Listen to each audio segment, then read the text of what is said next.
get your body hurt. And underneath up, you can't move quick. Not a smart idea at all. No, don't do that. Don't ever put yourself under a cherry picker.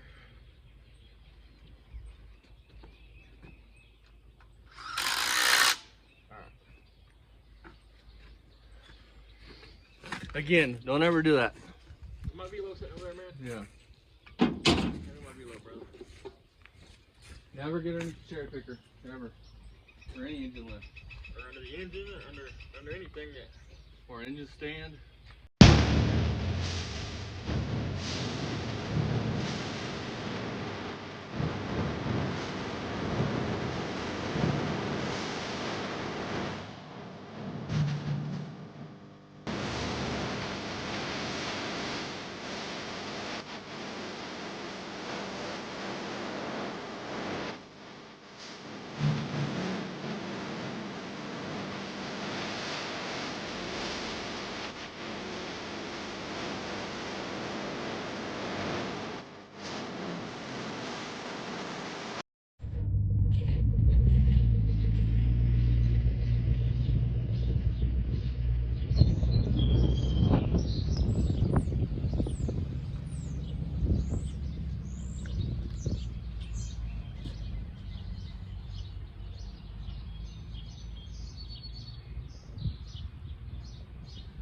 You know, you guys, I spend more time laying here on my back underneath cars than I do anything else, really.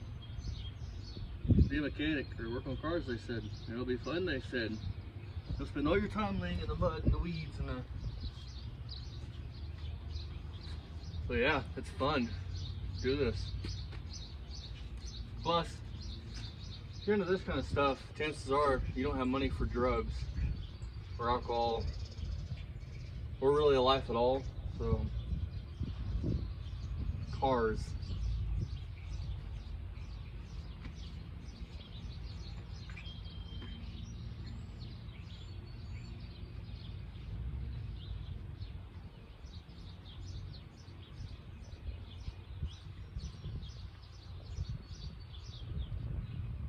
It looks like it's going to go in pretty good, guys, to be honest. Bring you guys up just closer to the action one.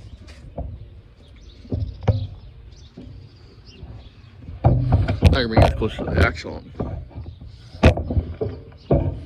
But also further back from the action one.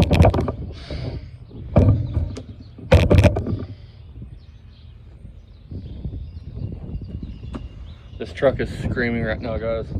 I'm gonna have an engine that runs probably pretty good.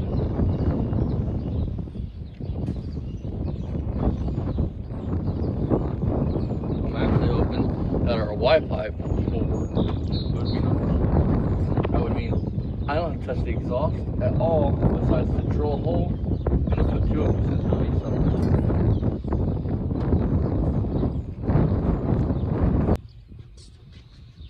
I am like so stoked to have a vehicle that I can drive again, because it sucks me without a vehicle. But this should be pretty killer for now. For now, so I can get a 6.0 or something.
Alrighty, you guys. So we had to swap motor mounts around, and then I was watching online.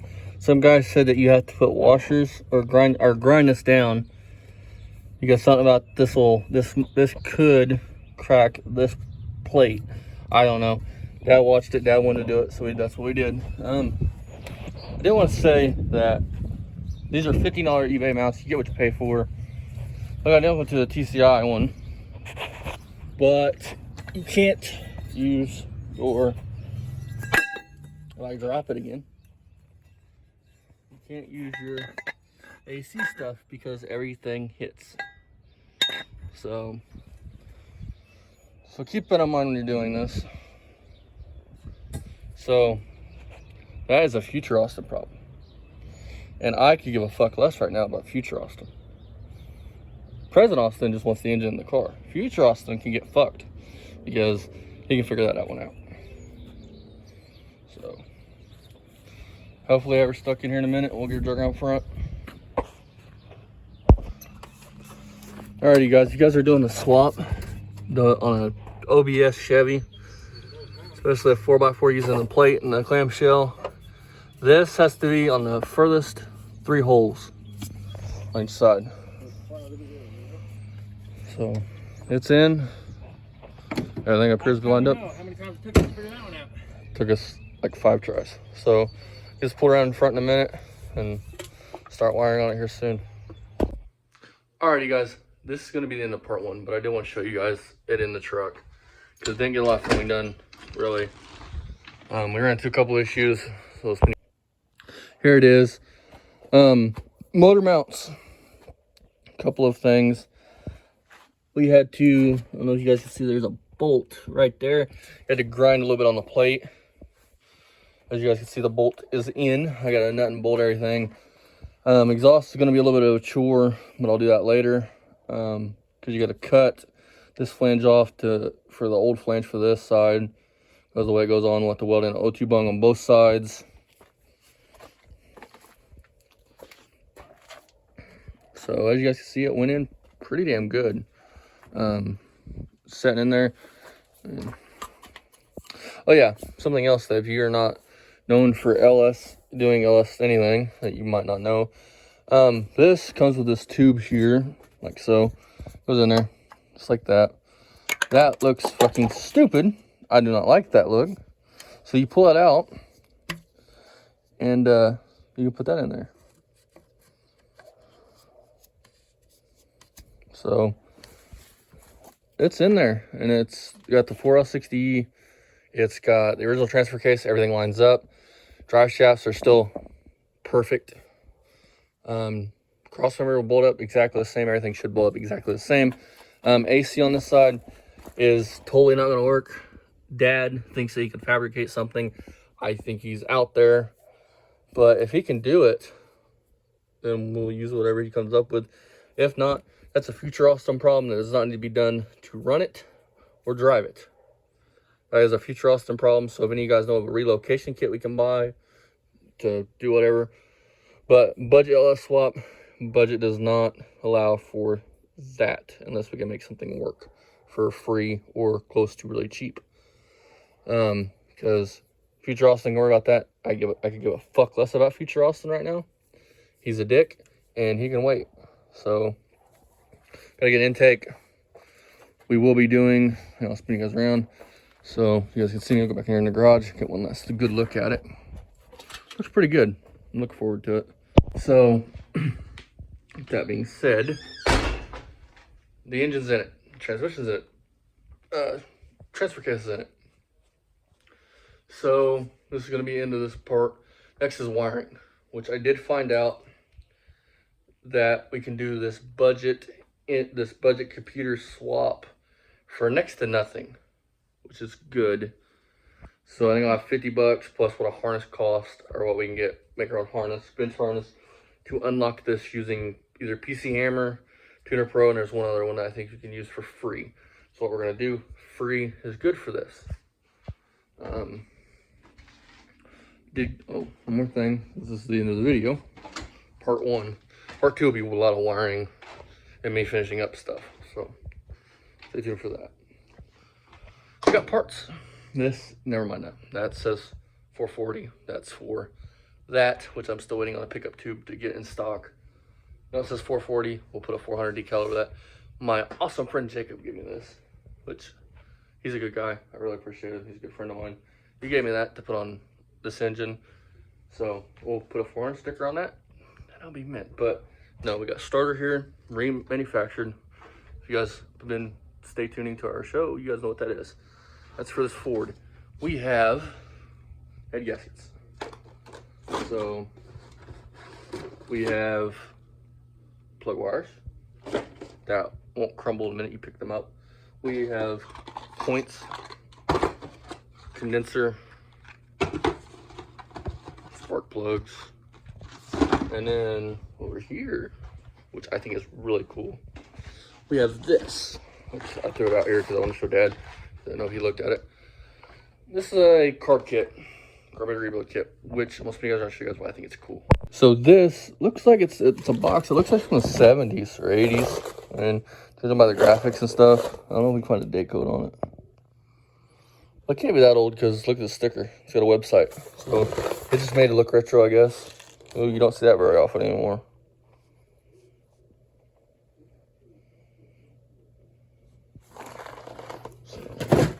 Basically, I think it's made in the US. This is the original starter that he had rebuilt. So this is the original Ford starter, or what came on the Ford. I don't know if Ford made it or if they didn't, but we have our little thingy there. Now it moves and does starter things. So we're not going to show that because that shows his information. So this will be coming up here real soon. I might fuck with this weekend if I get free time. My girlfriend's coming back down again. She's off work, so I'm gonna see if she wants to help me put some Ford stuff on. Because head gaskets, I've done these probably 10 times, 20 times. So it's simple, easy, nothing too complex. So this weekend there will probably be a video drop on that. That is currently being used as a workbench. Do not take your very rare car and use it as a workbench, because not a good idea. But I'm an idiot. He's an idiot. We're all idiots. So rare car, don't use it as a workbench. Those are pillows. Those aren't something heavy. You can do that. People say don't do that, but you can do that on a hood or a fender, on a roof. Don't set any freaking thing heavy on a roof. That's just idiotic and stupid. You don't do that. Fenders, hood, okay. Roof, no. You'll never catch me setting like really heavy stuff on a roof, because that's how you get them in. So with that being said, there's the Dart. Or not the Dart, the Le Mans. It runs and moves. So next big thing on it, I gotta figure out, it's got a brake issue. As you guys can see, Dad was gonna back it in, but it's having a really serious brake issue. So I don't know if it's set there and it's got a line blocked or a wheel cylinder it's not working. We'll dive into that later. But thanks for watching. LS is in it. I'm looking forward to it. Tomorrow I'll be out there recording another video. So stay tuned for that. Budget, I have $300 in that so far. And with it all said and done, we will probably only have like 500 bucks in it, because I can't see them wanting more than 20 or 30 bucks for what I need from the junkyard. We'll need an intake.